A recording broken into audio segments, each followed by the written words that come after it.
आध्यात्मिकता की दुनिया में एक सफल साधक के रूप में चर्चित पंडित विजय शंकर मेहता वैसे तो कई क्षेत्रों से जुड़े रहे हैं, लेकिन सनातन को लेकर उनकी अलग ही पहचान है। विजय शंकर मेहता एक बेहतर कथावाचक होने के साथ साथ हनुमान भक्त भी हैं। पंडित मेहता ने राष्ट्रीय और अंतर्राष्ट्रीय स्तर पर सैकड़ों व्याख्यान दिए हैं। मूल दृष्टि और गरिमा को बनाए रखने के जीवन प्रबंधन पर व्याख्यान दे चुके हैं। सत्यनारायण कथा, श्रीमद् भगवत गीता, श्री हनुमान चालीसा, श्री रामचरित्र मानस पर मूल अंतर्दृष्टि के साथ जीवन प्रबंधन का मंत्र बताया है। पंडित मेहता ने अपने लेखों में जीवन जीने की आवश्यकता पर बल दिया है। आध्यात्मिकता के जरिए खुश रहने का अनोखा मार्ग बताया है। हनुमान चालीसा को सफलता प्राप्त करने में मददगार बताया है। कई क्षेत्रों में सेवा दे चुके पंडित विजय शंकर मेहता अब पिछले करीब 20 वर्षों से एक कथावाचक, एक मार्गदर्शक, एक गुरु के रूप में लोगों को आध्यात्मिकता का पाठ पढ़ा रहे हैं। लोगों को बेहतर जिंदगी जीने और शांति से सफलता प्राप्त करने का मूल मंत्र बता रहे हैं। Team news state. आज आपको उस शख्सियत से मिलवाएं, लेकिन उससे पहले थोड़ा सा आपको बता दें। दरअसल इस चर्चा का जो विषय है वो इसलिए बड़ा महत्वपूर्ण हो जाता है क्योंकि हाल ही में आपने देखा कि पंडित धीरेन्द्र कृष्ण शास्त्री, जो कि बागेश्वर धाम के पीठाधीश्वर हैं और एक लंबे समय से वो कुछ लिखते हैं और बाकायदा सामने वाले को पढ़ करके, समझ करके और उसके सवालों का उत्तर भी अपने पास लिख करके रखते हैं। अब इन्हीं सभी चीज़ों को लेकर के कई लोगों का ये सवाल भी है कि क्या ये सिर्फ अंधविश्वास है या इसके पीछे कोई और आधार भी है, और इन्हीं आधार को जरा समझने की कोशिश करते हैं। क्या वाकई में ये लोगों का विश्वास है या फिर अंधविश्वास है? इसी को जरा समझते हैं। पंडित विजय शंकर मेहता जी हमारे साथ कार्यक्रम में जुड़ चुके हैं। पंडित जी, बहुत स्वागत है आपका न्यूज़ स्टेट पर। और सबसे पहले जरा आपसे ये जानने की कोशिश कर रहे हैं सर कि आज के समय में हमने, क्योंकि बागेश्वर धाम के पीठाधीश्वर को भी सुना, वो भी कहते हैं कि मैं कुछ नहीं कर रहा हूँ, जो करने वाले हैं वो हनुमान जी हैं, क्योंकि वो हनुमान जी के चेले हैं। तो आज के समय में हमने देखा है कि हनुमान जी ने पहले तो करके दिखाया, लेकिन आज के समय में क्या किसी के कहने पर, जैसा बागेश्वर धाम कहते हैं कि मैं कह रहा हूं, उनसे अनुरोध कर रहा हूं, और उसके बाद वो किसी के लिए कुछ चमत्कार करके दिखाएंगे? देखिए, बागेश्वर धाम जी जो हनुमान जी महाराज का रूप है और जो धीरेन्द्र जी उनके भगत हैं, उनका भक्त और भगवान का रिश्ता है। तो भक्त जिस तीव्रता से, गहराई से भगवान से कुछ अपेक्षा करते हैं, अगर कोई मांग करते हैं, तो इसमें कोई आश्चर्य नहीं कि परमात्मा उनकी मांग पूरी कर रहे हों। जिस तीव्रता से अगर कोई भी हनुमान जी से बात करेगा, वो तो हैं जीवित देवता। तो अब ये है कि उनके साथ जो भगवान हनुमान जी कर रहे हैं, उसका इतना प्रचार प्रसार हो रहा है, लोग उन तक पहुंच रहे हैं, तो बात बाहर आ गई। ऐसे बहुत सारे लोग हैं देश में जिन पे हनुमान जी इस तरह की कृपा कर रहे हैं और उनको उनकी अनुभूति हो रही है, तो इसमें कोई बहुत आश्चर्य की बात नहीं है। तो हनुमान जी की जो कृपा है कुछ विशेष लोगों के ऊपर ही है क्या, और क्या उनके ऊपर इतनी विशेष कृपा है कि वो दूसरे के दुख दर्द को दूर कर सकते हैं? इसमें जो विशेष शब्द आप बोल रहे हैं, इसका सीधा अर्थ है भरोसा। भगवान की दृष्टि में कोई विशेष नहीं होता, कोई वीआईपी नहीं होता। आपका भरोसा भगवान के निकट ले जाता है। नहीं पंडित जी, मैंने विशेष इसलिए बोला जी को, क्योंकि ये सिर्फ धीरेन्द्र कृष्ण शास्त्री या कुछ और लोगों के पास ये सिर्फ दैवीय शक्तियां हैं, मेरे पास नहीं है, आम लोगों के पास नहीं है। और वो इसीलिए उनके मन में सवाल होता है कि जो पंडित धीरेन्द्र कृष्ण शास्त्री के पास जो शक्तियां हैं, जिसकी वजह से वो लोगों के दुख दर्द दूर कर देते हैं, ऐसा हमारे साथ नहीं है, हम नहीं कर सकते हैं। ऐसा क्यों? इसलिए विशेष का इसके पीछे कारण मैंने आपसे कहा ना कि हमारा भरोसा कितना गहरा है, कितना तीव्र है।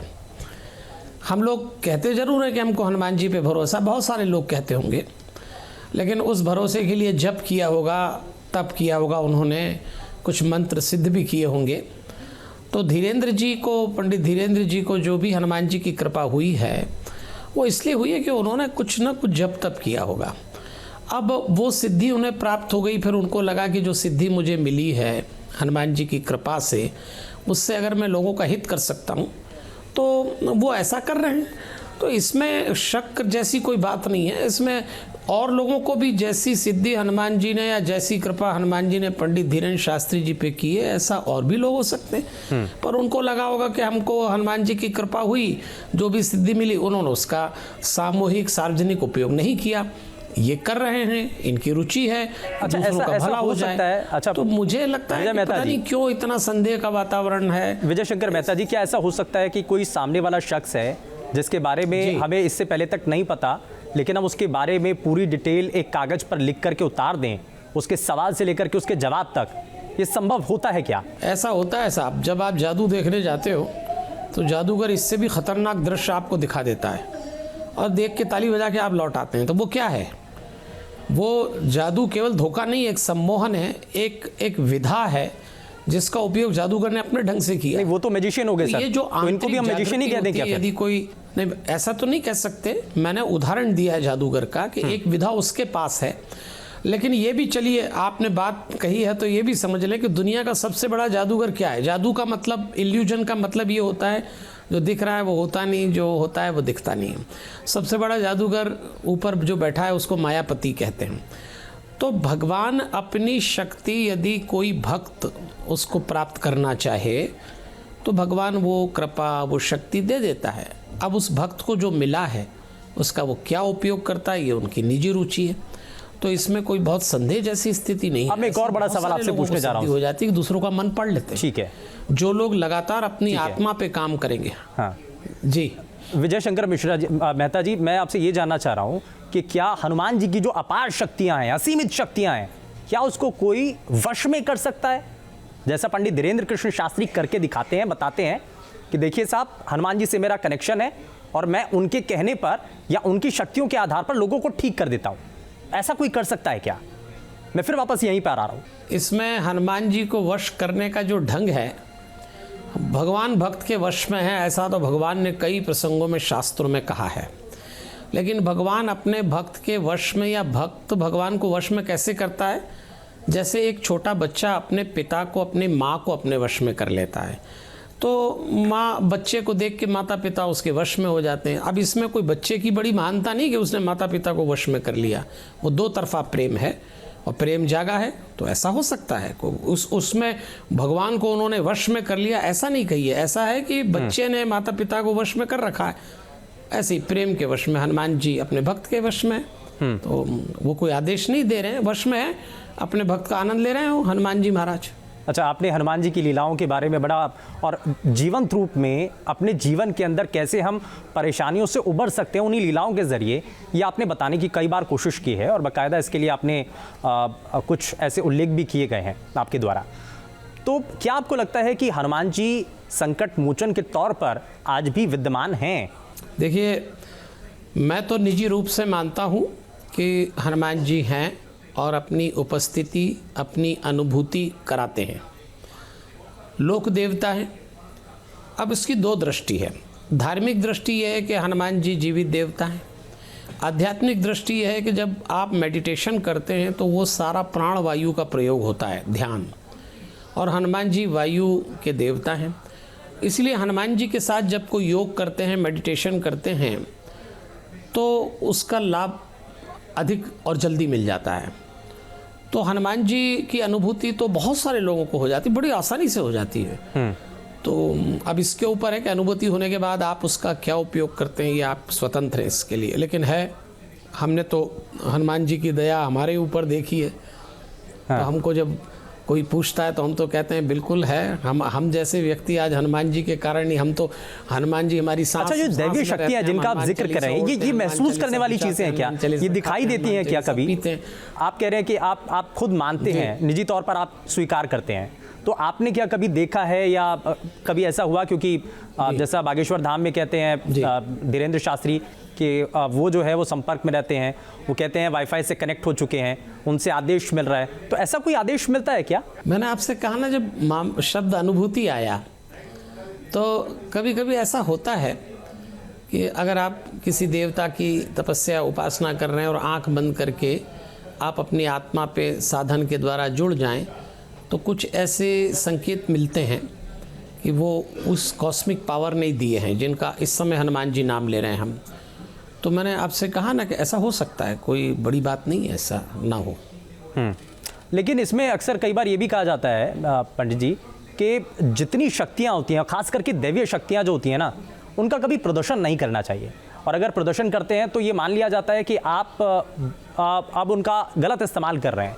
तो क्या ये सही है? और अगर किसी के पास दैवीय शक्ति है तो उसका इस्तेमाल नहीं करना चाहिए, ये आप सजेस्ट करते हैं क्या? देवी शक्ति का इस्तेमाल नहीं करना चाहिए ऐसा कोई सिद्धांत नहीं है। देवी शक्ति का इस्तेमाल करते समय उसके दुरुपयोग की संभावना बढ़ जाती है, आप समझे? तो अगर आप सावधानी से इस्तेमाल कर सकते हो और आपको ऐसा लगता है कि आप जो देवी शक्ति का उपयोग कर रहे हैं और उसका दुरुपयोग ना हो जाए, अगर आप इतने सावधान हैं तो करिए। नहीं, हम इसलिए भी जिक्र कर रहे हैं ना सर कि महाभारत में, रामायण काल में जितने भी योद्धा हुए हैं या जितने भी महापुरुष हुए हैं जिनको वो दैवीय शक्तियां प्रदान थीं, वो कभी भी उसका प्रदर्शन नहीं करते थे। लेकिन जैसा कई ऐसे लोग हैं हाल फिलहाल के अंदर, पंडित धीरेन्द्र शास्त्री हो गए, पंडोकर सरकार और ऐसे न जाने कुछ और लोग भी हैं, तो वो अगर इस तरीके की शक्तियों का प्रदर्शन कर रहे हैं तो क्या ये गलत नहीं है? और कहीं ऐसा तो नहीं कि ये गलत इस्तेमाल भी हो सकता है इन शक्तियों का? वो तो गलत इस्तेमाल नहीं करेंगे जो नाम आपने लिए, लेकिन अगर वो ज़रा सा उनकी नीयत साफ है, इसमें कोई शक नहीं। लेकिन साफ नीयत का आदमी, भोला इंसान भी ठगा जाता है इस दुनिया में। तो अगर वो थोड़े असावधान रहे तो हो सकता है उनके आसपास वाले या जो लोग उसका लाभ ले रहे हैं वो दुरुपयोग कर सकते हैं। और ये भी बिल्कुल बहुत सत्य नहीं है कि महाभारत में या रामायण में जिन लोगों के पास शक्तियाँ थी उन्होंने उपयोग नहीं किया, ऐसा नहीं है। सबने अपने अपने समय अपने अपने ढंग से उपयोग किया उसका। लेकिन बीच में कौन था? कर्ण ने सारी शक्ति का उपयोग किया, ब्रह्मास्त्र तक छोड़ा अश्वत्थामा ने, लेकिन कृष्ण मौजूद थे तो बचते गए। तो अब ये जो महात्मा लोग आज अपनी देवी शक्ति का उपयोग कर रहे हैं, अगर इनके जीवन में परमात्मा बचा हुआ है तो इनको कोई नुकसान नहीं होगा। अच्छा, चूक हो गई तो फिर उसकी कीमत चुकाई जाएगी। कुछ लोगों का सवाल ये भी होता है कि जब कोई इंसान परेशानी में है, भूत प्रेत का उसके ऊपर कह करके कि असर हो गया है, उसको तांत्रिक के पास ले जाना, किसी अलग अलग जगहों पर लेकर के जाना, क्या वो सही है या उसका सही तरीके से चिकित्सकीय इलाज करना वो ज़्यादा ज़रूरी है? आपको क्या लगता है? इसमें मैंने ऐसा देखा है, आपने भी देखा होगा कि कभी कभी ये भूत प्रेत और या आदमी के अंदर एक और पर्सनालिटी डेवलप हो जाए तो कभी कभी जो डॉक्टर्स लोग होते हैं वो एक ट्रीटमेंट दे देते हैं उसका। उनको लगता है हार्मोनल बैलेंस चेंज हो गया है, इसके सबकॉन्शियस पे अटैक आया है, तो वो जो मेडिकेशन करते हैं उससे भी ज़रूरी नहीं वो कम डाउन हो जाए, कभी कभी नहीं भी होते। तो फिर ऐसे में मजबूरी में फिर आदमी चला जाता है दूसरी जगह कि भाई चलो ये, अब किसी को कैंसर हो गया तो सारे के कैंसर का इलाज तो होता नहीं है, कभी कभी वो ट्रीटमेंट देने के बाद भी पेशेंट ठीक नहीं होता, तो वो इधर उधर जाएगा इसी। तो यही हालत इन लोगों की हो जाती है कि भाई किसी को लगता है मेरे ऊपर की हवा है, अब एलोपैथी उसको मानती नहीं है तो उनको लगता है हम तो ठीक नहीं हो रहे, तो फिर वो वहाँ चले जाते हैं। तो अब ये तो आपका ऑप्शन है, इसमें क्या कर सकते हैं, इसमें ना वो गलत है और ना ये गलत है। आप क्या कर रहे हैं ये आपके ऊपर है। ठीक है, लेकिन लोगों के मन की बात है, लोग बड़ी आस्था के साथ जाते हैं, लेकिन जैसा पहले भी कई बार सुर्खियों में रहते हैं बहुत सारे बाबा जो कि इस वक्त सलाखों के पीछे भी हैं। हाँ। आपको नहीं लगता कि ऐसे ही जब पहले की हम जो तस्वीरें देख चुके हैं, क्या ऐसे में बड़ा डर लगता है कि आगे जिन बाबाओं को लेकर के चर्चा हो रही है या ऐसा किसी भी तरीके से ऊपर नीचे हो तो आप लोगों की आस्था को बड़ा ठेस पहुंचेगा? ये तो बात आपकी सही है। मैंने आपसे थोड़ी देर पहले कहा था कि शक्तियों का उपयोग करने वाले यदि सावधान नहीं रहे तो फिर खतरा बढ़ सकता है। तो मुझे अब ये तो मैं नहीं कह सकता कि जो महात्मा लोग जिनके नाम आप ले रहे हैं, चाहे वो धीरेन्द्र कृष्ण शास्त्री जी हो, पंडोरकर सरकार हो, वो जो भी आज अपनी शक्ति का उपयोग कर रहे हैं, भगवान मुझे ऐसा लगता है वो सावधान। आप बड़े कॉन्फिडेंट हैं, ये एक दो नामों को लेकर के आप बहुत कॉन्फिडेंट हैं। उनकी नीयत इसके पीछे कोई कारण है पंडित जी? खतरा नहीं। अभी नाम आपने लिए तो मैंने लिए, मैं किसी का नाम नहीं ले रहा हूँ। आपने दो नाम लिए तो मैंने उदाहरण दिया कि अगर नीयत साफ है तो नीति साथ देती है, लेकिन अगर नीयत गलत है तो जो आपने कहा ना सलाखों के पीछे, तो क्या कर सकते हैं, अभी ये व्यवस्था है। तो मुझे ऐसा लगता है कि सोच समझ के अपनी शक्ति का उपयोग कर रहे होंगे महाराज जी लोग, तो भगवान बहुत सारे ऐसे सन्यासी हैं, बहुत सारे ऐसे गुरु हैं, बहुत सारे ऐसे पंडित हैं, विद्वान हैं जो लगातार भगवान की आस्था में लगे रहते हैं, लेकिन वो शक्तियाँ उन तक नहीं पहुँच पाती हैं, उनको नहीं मिल पाती हैं। तो इसके लिए बाकायदा कोई टाइम की डेडलाइन भी होती है कि इतना समय आपको सिद्धि करनी होगी, उसके बाद आपको ये शक्तियाँ मिलेंगी? अब ये तो इस पर डिपेंड करता है कि वो कौन सी शक्ति चाहते हैं और उस शक्ति का वो क्या उपयोग करना चाहते हैं।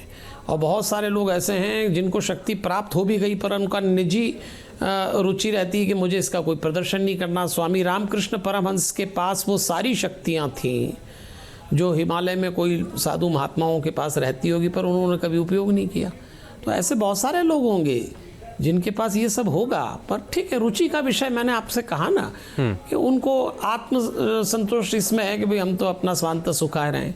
इन महाराज जी लोगों को लगता होगा 4 लोगों का भला हो जाए, अपनी रुचि के अनुसार उपयोग कर रहे होंगे उसका।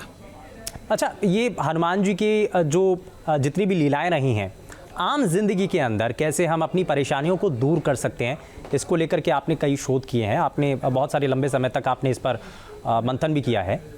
क्या मैसेज देना चाहते हैं आप लोगों को? मैं ये मैसेज देना चाहूँगा लोगों से कि हनुमान जी की जो लीला है या हनुमान जी का जो चरित्र है, अगर आप उसको पढ़ें तो उसमें जो उनका डेडिकेशन है, हर जितने दृश्य हनुमान जी के हैं, बहुत सोच समझ के हनुमान जी बहुत धीर गंभीर ढंग से अपनी पूरी विद्वत्ता का उपयोग करते हुए उन्होंने अपनी लीला की है। और जो कुछ भी आज हम लोग टफ लाइफ देख रहे हैं उसके सारे सॉल्यूशन उनकी हनुमान जी की लीला में हैं। दूसरा, मैंने जैसा आपसे कहा, वो वायु के देवता हैं। तो यदि हम अपना कॉन्फिडेंस और लेवल बढ़ाना चाहें, क्लैरिटी करना चाहें, तो केवल कर्मकांड से नहीं होगी, उसके लिए योग करना है।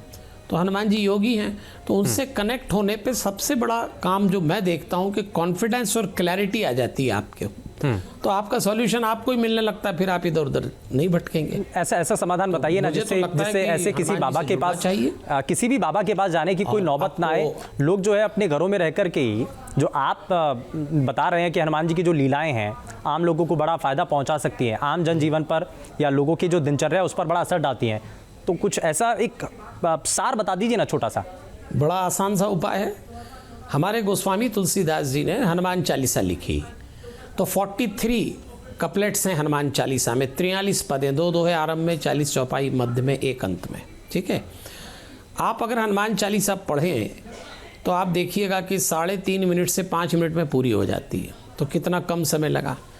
और तुलसीदास जी ने हनुमान चालीसा जब लिखी तो एक एक पंक्ति में हनुमान जी का शब्दावतार कराया। तो हनुमान चालीसा की प्रत्येक पंक्ति चार्ज्ड है और दिव्य है। अब यदि कोई मनुष्य ये चाहे कि मुझे हनुमान जी की कृपा मिले, मुझे हनुमान जी की शक्ति मिले, तो उसको हनुमान चालीसा 3 ढंग से पढ़ना चाहिए। 3 ढंग मतलब 9 से 10 मिनट एक ही ढंग से पढ़ लें। आज एक ढंग से, कल दूसरे ढंग से, सुबह अलग शाम अलग, और सीधी सीधी बात है। पहले तो जोर से पढ़ें, उसको नाद पाठ कहते हैं। तो जोर से हनुमान चालीसा सभी लोग पढ़ते हैं। दूसरा पढ़ने का ढंग सांस से है, उसको श्वास पाठ कहते हैं कि आप होठ बंद कर लें और जब आप डीप ब्रीदिंग करें, इनहेल और एक्सहेल, तो उस हनुमान चालीसा को सांस में घोल के पढ़ें। और तीसरा ढंग है गाय के कंडे, गाय का घी और हवन कर लें, तो वो भी 3.5-5 मिनट में होता है। मुझे लगता है कि ये 3 काम करें, इतनी पॉजिटिविटी आपके भीतर उतरेगी, इतनी क्लैरिटी आ जाएगी कि मुझे ऐसा लगता है कि हनुमान जी कहेंगे तुझे तो मेरे पास आने की भी ज़रूरत नहीं, मैंने तुझे इलाज दे दिया। और हर इंसान के भीतर ही उसका इलाज है। कमज़ोर लोग बाहर ढूंढते हैं और थोड़े सक्षम हो जाएंगे तो आपको अपना इलाज मिल जाएगा। तो मेरे हिसाब से तो हनुमान चालीसा का ये प्रयोग बड़ा आसान है, करना भी चाहिए और इसका परिणाम भी मिलेगा। ठीक है, और इसलिए भी होता है कि आज के समय में बहुत न्यूक्लियर फैमिलियां हैं। अब उसमें क्या होता है कि घर के लोगों से उतना ज़्यादा संवाद होता नहीं है, बातचीत होती नहीं है, भरोसा नहीं होता है, विश्वास नहीं होता है, लेकिन बाहर जाते हैं तो अंधविश्वास मिलता है। फिर तो लोगों को लगता है कि ऐसा ना हो कि हम बाहर जा रहे हैं तो ठग जाएं कहीं। बिल्कुल, इसीलिए मैंने आपसे कहा ना कि सबसे सरल तरीका है कि आप जब हनुमान चालीसा को सांस से पढ़ें, अग्नि के साथ जोड़ें और नाद पाठ करें, तो वो मंत्र हैं, वो इतने चार्ज्ड मंत्र हैं हनुमान चालीसा की शब्द जो पंक्तियां हैं कि आपको अपने आप रिजल्ट मिलने लग जाएगा। फिर आपको कहीं भटकने की ज़रूरत नहीं है। और मुझे लगता है ये महात्मा लोग भी तो यही कहते हैं लोगों से, भाई हनुमान चालीसा पढ़ो, हनुमान चालीसा पढ़ो। आजकल क्या एक मनुष्य का मनोविज्ञान हो गया है कि सब कुछ दूसरा ही कर दे उसके लिए, रेडीमेड हो जाए, इंस्टेंट हो जाए। अरे आप करो ना, आप करने लग जाओगे तो ये महात्मा भी आपको जबरदस्ती नहीं बुलाएंगे। आप करते नहीं हो, उनके पास पहुंच जाते हैं, हमारे लिए आप करो। वो करने लगते हैं तो उनके पीछे पड़ जाते हैं। देखो भैया, एक बात कहना चाहूँगा, अगर कोई राजनेता मस्ती में हो ना तो चुनाव जीत जाता है, फौजी मस्ती में हो तो देश जिता देता है, कलाकार मस्ती में हो तो कला अमर हो जाती है, और महात्मा मस्ती में है तो भगवान के निकट चला जाता है। इस समय वो जो धीरेन्द्र शास्त्री जी मस्ती में है, भगवान के निकट हैं, अपनी लीला कर रहे हैं, ठीक ही काम कर रहे हैं, नीयत तो खराब है नहीं। हालात देख के, इस संसार का नियम है, शक करना दूसरे पे, दो काम बड़े आसान है, किसी को बदनाम करना और किसी पे संदेह करना। अब करते रहेंगे, बाबा को कोई फर्क नहीं पड़ने वाला है, थोड़े दिन में वो अपनी मस्ती में बने रहेंगे। तो मुझे ऐसा लगता है, आपको नहीं जमता है तो आप करिए हनुमान चालीसा खुद, आपको रिजल्ट मिल जाएगा। चलिए, तो उम्मीद यही है कि जितने भी दर्शक हमारा ये कार्यक्रम देख रहे हैं वो हनुमान चालीसा का पाठ ज़रूर करेंगे। और हनुमान चालीसा का पाठ करने से ही, क्योंकि जो हनुमान जी की लीलाएं हैं वो आपके जीवन पर बड़ा असर डालती हैं, आप उसके ज़रिए अपने जीवन की हर एक परेशानी को दूर कर सकते हैं। हमारे साथ खास मेहमान कार्यक्रम में जुड़े, बहुत शुक्रिया सर आपका कार्यक्रम में जुड़ने के लिए। पंडित मेहता साहब, आप हमारे साथ जुड़े और बहुत बारीकी से आपने जो विश्लेषण करके दिखाया है, बताया है आपने कि कैसे हमें अंधविश्वास से दूर रहना है, विश्वास हमारे मन में होना चाहिए, लेकिन आपको हनुमान जी का पाठ ज़रूर करते रहना चाहिए।